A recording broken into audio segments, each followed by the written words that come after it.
A good tree bears good fruit, and a bad tree bears bad fruit. Our thoughts are like fruit. They arise and they have a source, in this case, a tree.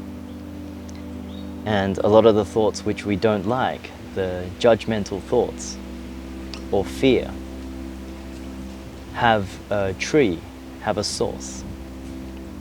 And this source is actually a belief. It's the belief to be a separate, limited individual. In other words, it's the belief that our being is limited and shares the limitations of the body and the mind.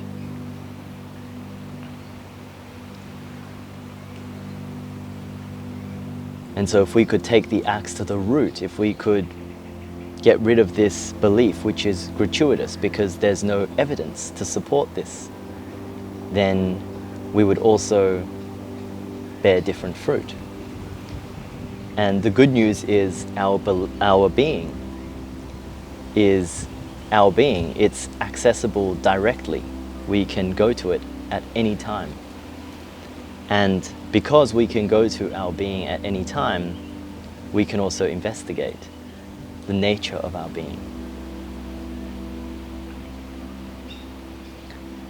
In this investigation of the nature of our being, we come to the conclusion that our being has no objective qualities.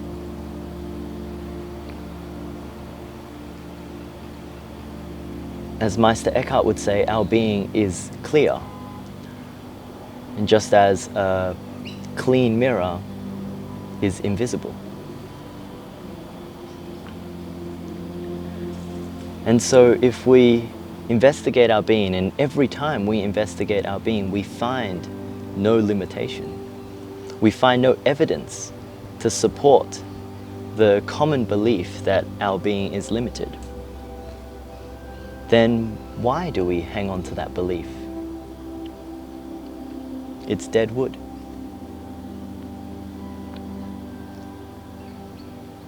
And so this process of self-inquiry, which gets us to a place of not knowing. Not knowing because you undo the belief that being is limited, and so you're not sure. You don't know if being is limited, and you don't know if being is unlimited. And that's really the first step, because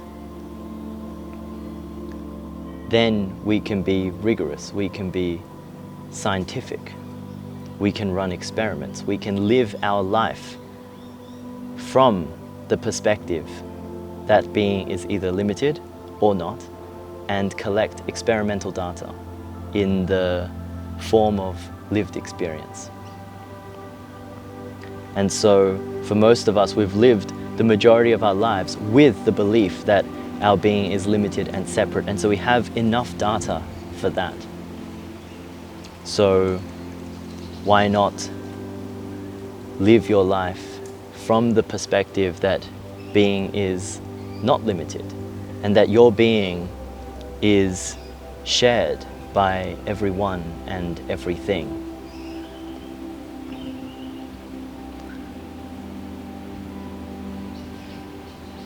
In this not knowing and living our life as an experiment, how will we know if we're moving in the right direction? Well, Jesus says that you'll know them by their fruit, and you can judge them by their fruit. And so we can take a look at the fruit of our life. Is there more peace? Is there causeless joy? Is there more harmony, more beauty? And then you can compare the fruits of living from the perspective that being is limited with the perspective that being is unlimited, and see which one tastes sweeter.